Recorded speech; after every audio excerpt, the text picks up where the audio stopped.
Hi friends, నమస్తే అండి. ఎలా ఉన్నారు? బాగున్నారా? నేనైతే బాగున్నానండి. ఈరోజు మనం కోడిగుడ్డు పొడి చేద్దాం ఆలోచనతో కాసిన ఉల్లిపాయ చక్కగా నీట్గా కడిగేసుకొని చిన్న చిన్న ముక్కలుగా కోసేసుకున్నానండి. చూడండి, పచ్చిమిరకాయలు కూడా కోసా. మరిన్ని ఉల్లిపాయ ముక్కలతో కోడిగుడ్డు పొడి చేసుకున్నాను మనం ఈరోజు. కోడిగుడ్డు పొడుకు కావాల్సిన కోడిగుడ్లు 5 గుడ్లు తీసుకున్నానండి. కాస్తంత కరివేపాకు, 3 ఎల్లిగబ్బాలు తీసుకున్నాను. చక్కగా ఎల్లిగబ్బాలు శుభ్రంగా కొట్టేసుకొని మనం కూర స్టార్ట్ చేసుకుందామండి. కూసినన్ని ఎండుమిరగాయ ముక్కలండి. ఇప్పుడు ఫస్ట్గా మనం వెల్లిపాయ వేసేద్దాం.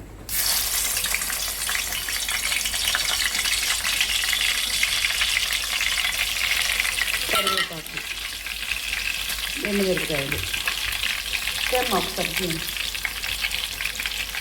అమ్మ ఇచ్చాము.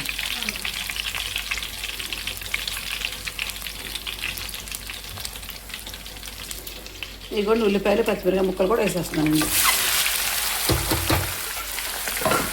ఇవన్నీ కలిసేటట్టుగా మనం కలిపేసుకున్నాం. ఇప్పుడు అవి కూడా చక్క ఉల్లిపాయలు, పచ్చిమిరకాయలు, కరివేపాకు, వెల్లిపాయ చక్క ఈ విధంగా మంచిగా కలిపేస్తానండి. మంచిగా సన్న మంట మీద దిగుతూ ఉన్నాయండి.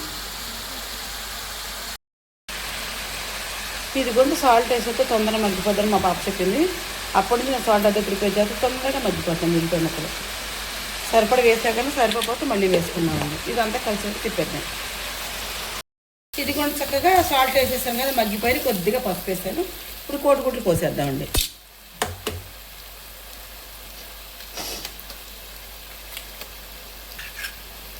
ఒక్కటే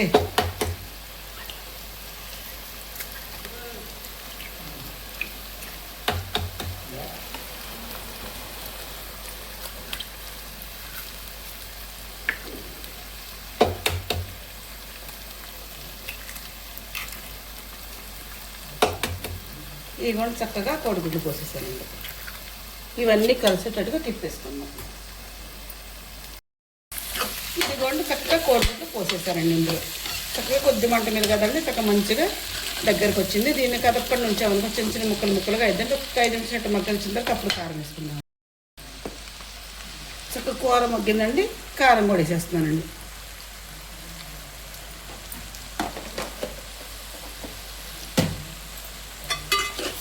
కారం కూడా కలిసేటట్టుగా తిప్పేసుకుందామండి. పచ్చిమిరకాయలు వేయడం వల్ల కొంచెం మనకి తెల్లగా అనిపిస్తుందండి. ఎక్కువ కారం మళ్ళీ కారం తినలేం కదండి. 4 సన్నాలు కలిపిన కారం అండి.